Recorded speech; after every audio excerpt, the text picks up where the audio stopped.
Hey guys, what's going on? It is Rick, and we're here with week 4 of our January 2021 reviews. 6 movies to talk about. We're going to dive right in.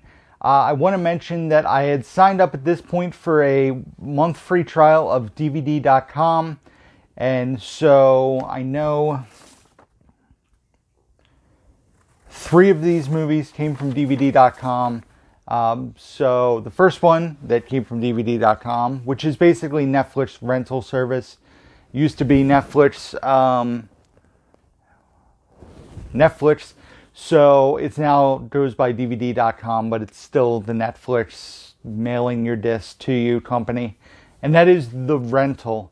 So The Rental, basically when it was being sold or advertised, promoted, they had mentioned that you would never want to stay at an Airbnb again after watching the movie.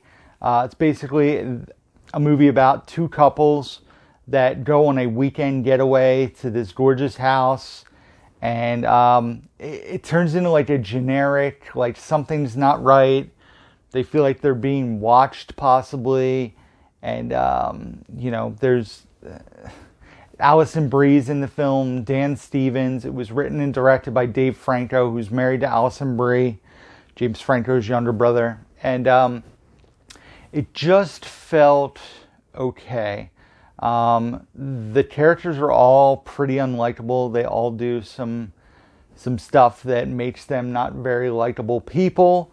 So that hurts the ending of the film a bit because I don't find them to be likable. There's some creepy elements. I think my favorite part of the movie was what happened during the credits. So if you check out this movie, watch the credits. I thought that was more interesting than anything else that happened in the previous 90 minutes of the film. But like I said, nothing I would go out, rush to see. That's why I love signing up for like a month free trial or a month trial of DVD.com twice a year.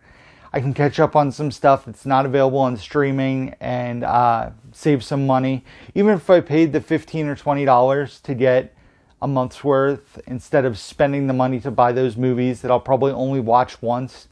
It has also led me, like back in the past, I rented Blind Spotting off of DVD.com and ended up buying it because I enjoyed it so much. So it's a good way to check out some movies for cheap.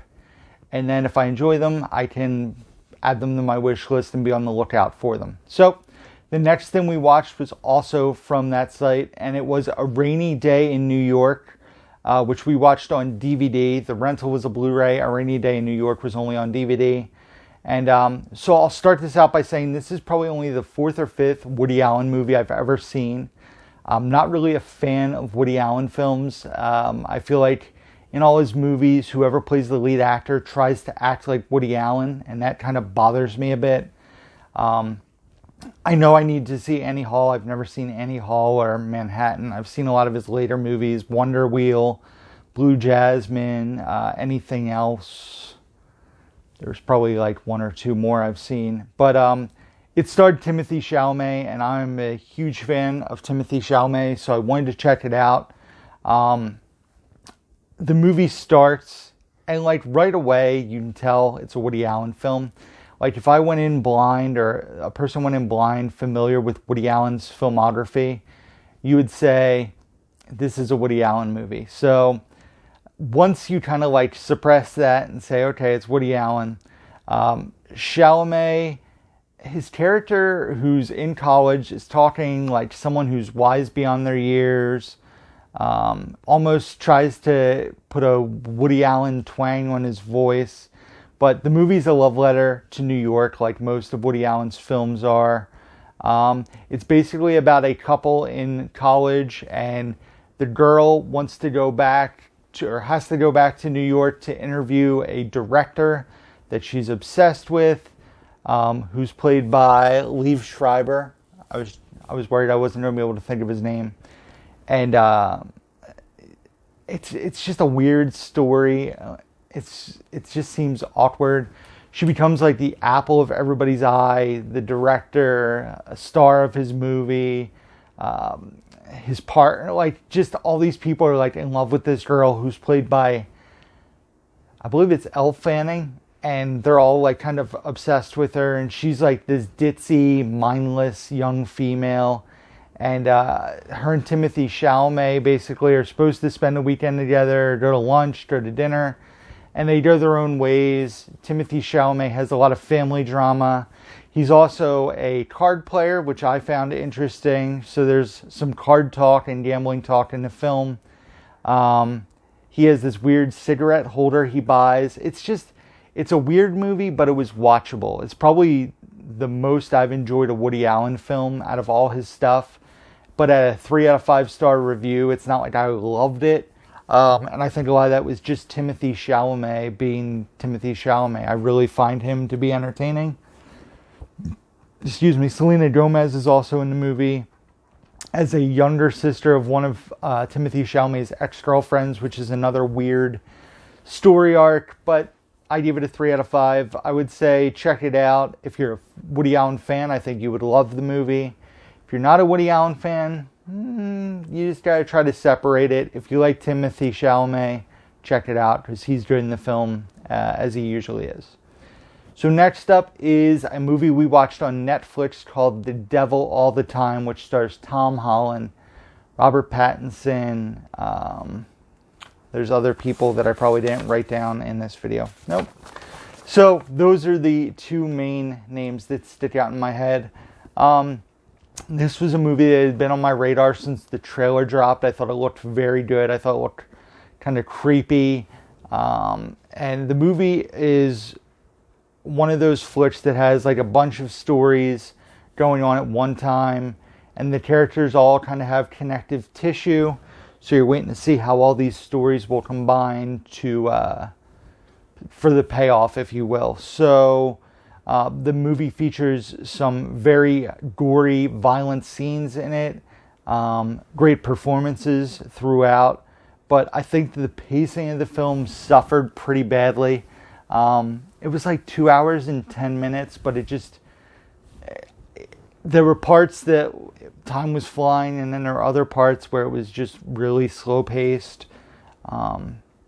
So the story almost got to the point where I thought stuff became kind of predictable and you could see like where each scene was leading to. Riley Keough is also in the film, who I mentioned in my best of list when I talked about The Lodge. She was fantastic in The Lodge. She was really good in this film as well. Robert Pattinson, Tom Holland, both fantastic in the movie, and it's a very watchable. It's a good movie. It's really good. I just wish the pacing was a little better personally. I give it a 3.5 out of 5. I believe I mentioned it in my honorable mentions of the year. So this is a perfect example of why 2020 was just a weird year. This is a movie like I didn't love. I don't even remember a lot about the movie, and I still mentioned it in my top 10. Even though it wasn't in my top 10, I mentioned it in my honorable mentions. So it was a weird year. So the next thing I'm going to talk about, I haven't shown you guys in a video yet, and it's not going to make the shelf.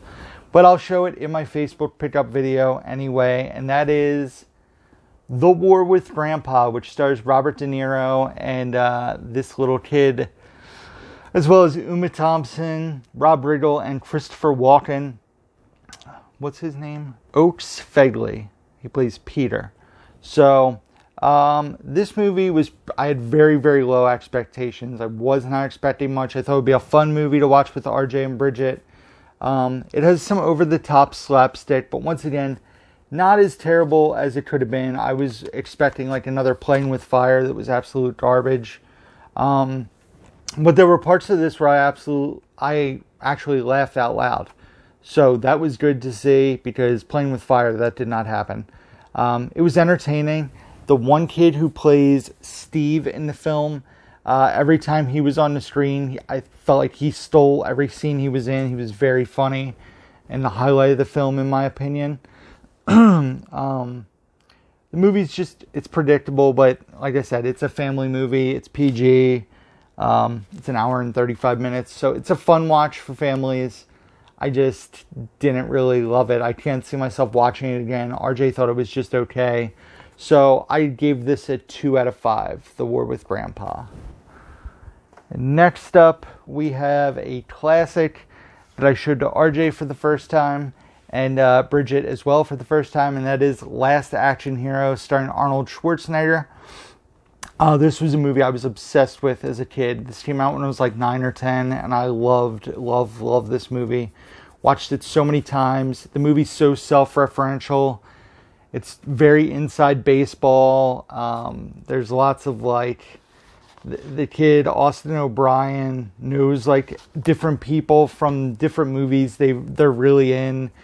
And he goes, he killed Mozart. And it's a running gag with different things. So it's very self-referential. Sylvester Stallone plays Arnold Schwarzenegger in the movies, in the movie world, which is a funny gag as well. And it's pure action. It's comedy. It's action. 28 years old, and I think it still holds up really well. I enjoy it quite a bit. I give it a 3.5 out of 5.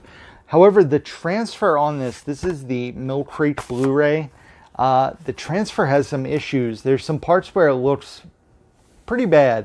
I know this is supposed to get a 4K release this year, so I'm hoping that it gets a nice 4K transfer, and I will upgrade this to 4K. Even though I love the VHS retro slipcover, the movie doesn't look fantastic, so I'd love to get this on 4K and upgrade it if they do a good job. So, Last Action Hero, a very fun watch.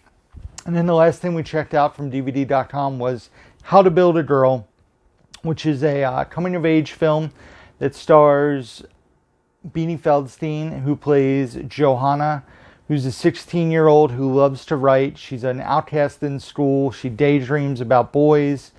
Her family struggles to make ends meet, and she gets a job as a music critic.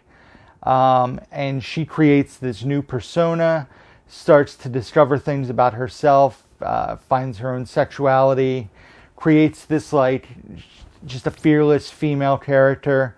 And the thing that throws me off watching the movie, though, is she's playing, obviously Beanie Feldstein is probably in her mid-20s, if I had to guess. That's fine. She's playing a 16-year-old. The thing that throws me off is there's a bunch of grown men who are throwing themselves at her. So she's having all sorts of escapades, hooking up with musicians, people she works with, and they all know she's 16. So I don't know if it's something that in the UK is viewed differently than it is in the States. I know it's based on a true story, but it just felt off. Like, this is a 16-year-old girl, and she is just throwing it all around, and everybody's okay and like trying to hook up with her, and they're grown men. They're not 16-year-olds or 18-year-olds. They're guys in their mid to late 20s, 30s, older, and that just felt weird. But maybe that's how it really played out. Like I said, it's based on a true story. So that kind of, I don't know, it just made me feel a little uneasy watching it. But the movie was good. Nothing I need to like own or rewatch, but it was good enough. Beanie Feldstein was good in it. I give it a 3 out of 5. And that is it, guys. That is everything that we watched in January. I watched in January. 25 movies in total. Normally I give out a hot trash, and there's something I usually watch every month that's pretty awful. I can't definitively say that. I guess if I had to give something an award, I would give it to War with Grandpa, but at 2 stars, it's not really hot trash. I mean, it's just okay. It's mediocre. So technically no hot trash this month. And then the surprise of the month would be the HBO film that's on HBO Max called Bad Education, which I talked about, I believe, in the last review video. Stars Hugh Jackman, Allison Janney. It's about the largest public school embezzlement scandal in history, based on a true story. Geraldine Viswanathan is in it. It's a fantastic movie. Comedy, crime, drama, suspense. I enjoy it quite a bit, and I would highly recommend it. So that is it, guys. I'm done. I need to take a big drink of iced tea when this is over. I got 2 more videos left to record. So thank you for watching. Be sure to give this video a thumbs up if you enjoyed it. Also, subscribe if you guys don't do so already. Hit the bell notification so you guys know when new videos are coming to the channel. Tuesdays and Fridays are the schedule review video Tuesday, unboxing or pickup video Friday. So that is the plan for the immediate future. So thank you guys for watching. Description box down below. Facebook, Instagram, Twitter, Letterboxd, Blu-ray.com, eBay, Amazon wishlist, P.O. Box, email address, all can be found down below. That is it, guys. So as always, until next time, iced tea.